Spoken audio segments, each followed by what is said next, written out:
9th class, 10th class, 11th class, 12th class, you reduce the 25% of the syllabus and then introduce professional courses, a skill training. Imagine, okay, he is employable. Doctor Avul Pakir Jainulabdeen Abdul Kalam garu ఈయన 1931 సంవత్సరం October 15న రామేశ్వరంలోని ఒక lower middle class Tamil కుటుంబంలో జన్మించారు. కలాం గారి తండ్రి పేరు జైనులబ్దీన్. ఈయన అంతగా చదువుకోకపోవడం వలన నావికుడిగా పనిచేసేవారు. అంటే రామేశ్వరంలోని గుడిని సందర్శించడానికి వచ్చే భక్తుల్ని ఈయన పడవ ద్వారా గుడికి చేర్చేవారు. కలాం గారి తల్లి పేరు ఆశయమ్మ. ఈమె ఇంటి పట్టునే ఉండి ఇంటి పనులన్నీ చూసుకుంటుంది. అలాగే ఒక అన్నపూర్ణలా ఎంతో మందికి భోజనం పెట్టి వారి ఆకలి తీర్చేది. 4 సంతానంలో అబ్దుల్ కలాం గారు ఆఖరివారు. రామేశ్వరంలోని మసీదు వీధిలో 19వ శతాబ్దంలో కలాం గారి పూర్వీకులు కట్టించిన తాతల కాలం నాటి ఇంట్లో ఉండేవారు. అలాగే కుటుంబం కూడా పెద్దది కావడంతో ఆర్థిక సమస్యలు కూడా ఎక్కువగా ఉండేవి. కానీ ఈ సమస్యలేమీ తెలియకుండా కలాం గారి తండ్రి గారు మంచి తిండి, బట్టలు, అనారోగ్యం వచ్చినప్పుడు మందులు సమకూర్చేవారు. చిన్నతనం అంతా కలాం గారికి చాలా ఆనందంగా, భద్రంగా సాగిపోయేది. కానీ చిన్నతనంలో స్కూల్లో ఉన్నప్పుడు ఒక సంఘటన జరిగింది. అదేంటంటే అబ్దుల్ కలాం గారు మొదటి బెంచ్లో కూర్చొని రామ్నాథ్ శాస్త్రి అనే తోటి విద్యార్థితో కలిసి చదువుకునేవారు. అయితే ఒక రోజు ఒక కొత్త ఉపాధ్యాయుడు బ్రాహ్మణ విద్యార్థితో ముస్లిం విద్యార్థి పక్కనే కూర్చొని చదువుకోవటం ఏంటి అని ప్రశ్నించి వెనక బెంచికి పంపించేశారు. వెనక బెంచ్లో కూర్చున్నంత మాత్రాన జీవితంలో వెనక్కి వెళ్తామా? అస్సలు కాదు అని కలాం గారు నిరూపించాలనుకున్నారు.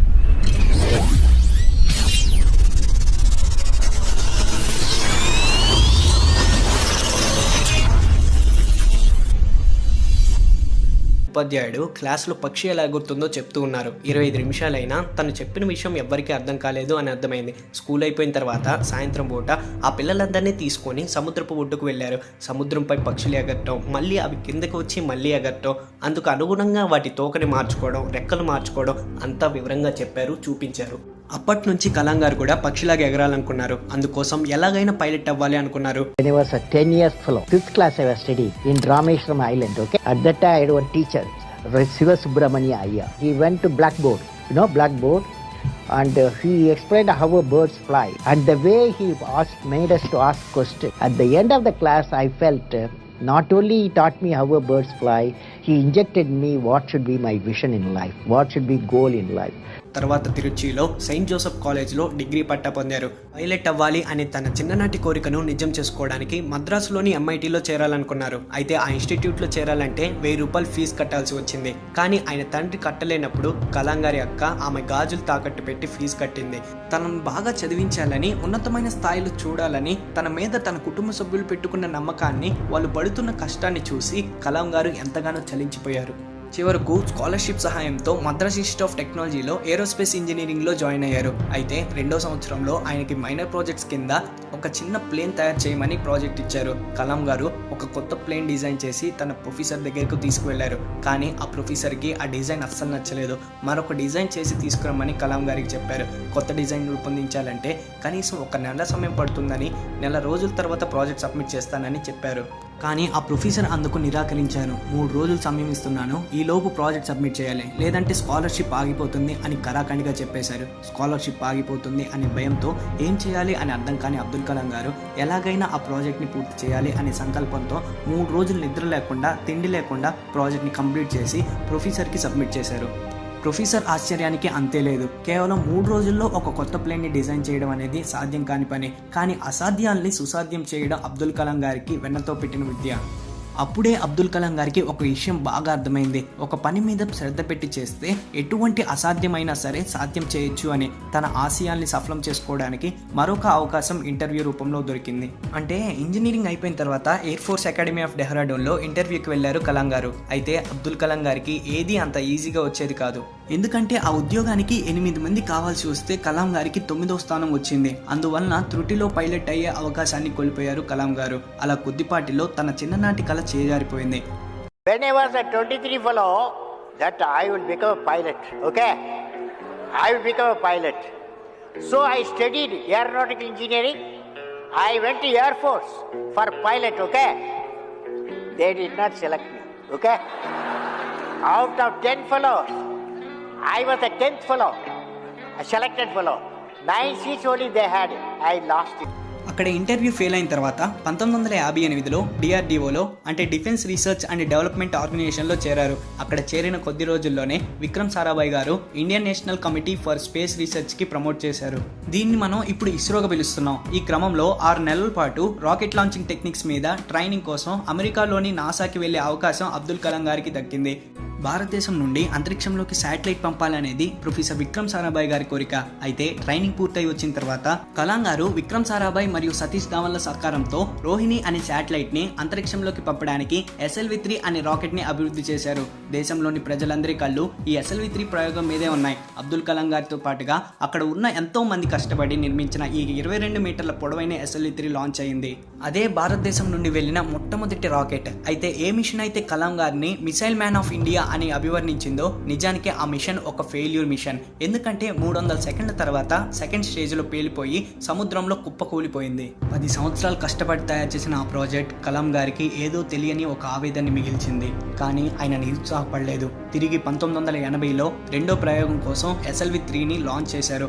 ఆ రోజు న్యూస్ పేపర్లన్నీ మొదటి దానిలాగే ఇది కూడా ఫెయిల్ అవబోతుందని ప్రయోగం గురించి ఇష్టం వచ్చినట్లు రాశాయి.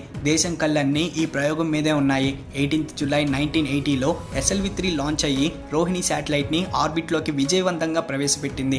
అంతరిక్షంలోకి శాటిలైట్ ని పంపగలిగే దేశాల్లో భారతదేశం కూడా చేరింది. ఇక్కడే భారత అంతరిక్ష ప్రయోగాలకు పునాది పడింది. ఆ తర్వాత సంవత్సరం 1981లో కలాం గారికి పద్మభూషణ్ అవార్డు వచ్చింది.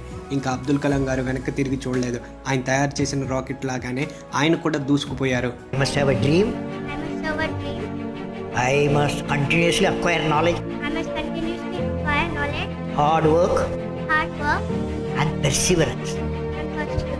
1990లో పద్మవిభూషణ్, 1997లో భారతరత్న వంటి అవార్డులు కలాం గారి సొంతమయ్యాయి. అయితే భారతరత్న రావడానికి కారణం మాత్రం పోఖ్రాన్ 2. ఈ అనుభవం టెస్ట్ గురించి మీరు తెలుసుకోవాలనుకుంటే పైన ఐకార్డ్ మీద క్లిక్ చేసి ఈ వీడియోని చూడండి. అబ్దుల్ కలాం గారు 40 సంవత్సరాలు డిఆర్డిఓలో ఉద్యోగం చేసిన తర్వాత 1999లో రిటైర్ అయ్యారు. ఈ పదవి విరమణ చేసిన 3 సంవత్సరాల తర్వాత ప్రతిష్టాత్మకమైన రాష్ట్రపతి అవ్వడానికి ప్రతిపాదన వచ్చింది. అలా అబ్దుల్ కలాం గారు మన దేశ 11వ రాష్ట్రపతిగా 2002వ సంవత్సరంలో ఏకగ్రీవంగా ఎన్నికయ్యి 2007 వరకు కొనసాగారు. ఏ రాజకీయ అనుభవం లేకుండా రాష్ట్రపతి అయిన మొట్టమొదటి వ్యక్తి కలాం గారు ఒక్కరే. అయితే ఒకసారి 2005 మే 26వ తారీఖున కలాం గారు స్విట్జర్లాండ్ పర్యటించారు. దాంతో ఆ దేశ ప్రభుత్వం ఏకంగా మే 26ను సైన్స్ డేగా ప్రకటించుకుంది. దీన్ని బట్టి అర్థం చేసుకోవచ్చు కలాం గారు ఎంత గొప్పవారో. From Rameshwaram to Rashtrapati Bhavan is indeed a great achievement which no one can think of. రాష్ట్రపతిగా ఎంతో బిజీగా ఉన్నా కూడా చిన్నపిల్లలు రాసే ఉత్తరాలకు ఈయనే స్వయంగా జవాబులు రాసి పంపేవారు. అంతేకాదు తనకు రెండోసారి రాష్ట్రపతి పదవిని అధిరోహించే అవకాశం వచ్చినా సరే తనకు ఇష్టమైన పిల్లలకు యువతకు పాఠాలు చెప్పడమే తనకు ఇష్టమని ఏకంగా రాష్ట్రపతి పదవిని సున్నితంగా తిరస్కరించారు. Which one was most satisfying for you, being as a president or an ISRO or a lecturer, sir, and why?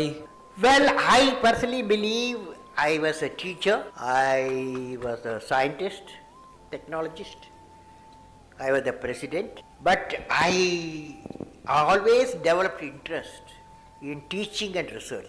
సమయం దొరికినప్పుడల్లా విద్యార్థులతో గడిపేవారు, బోధన చేసేవారు. తన ఆఖరి నిమిషం వరకు బోధిస్తూనే ఉన్నారు. చివరికి 27 జూలై 2015న షిలాంగ్లోని ఇన్స్టిట్యూట్ ఆఫ్ మేనేజ్మెంట్లో యువతకు ఉపన్యాసం ఇస్తున్న సమయంలో ఒక్కసారిగా కలాం గారు కుప్పకూలిపోయారు. వెంటనే దగ్గరలోని బెతనీ హాస్పిటల్లో చేర్చారు. కానీ ఆయనలో చలనం లేదు.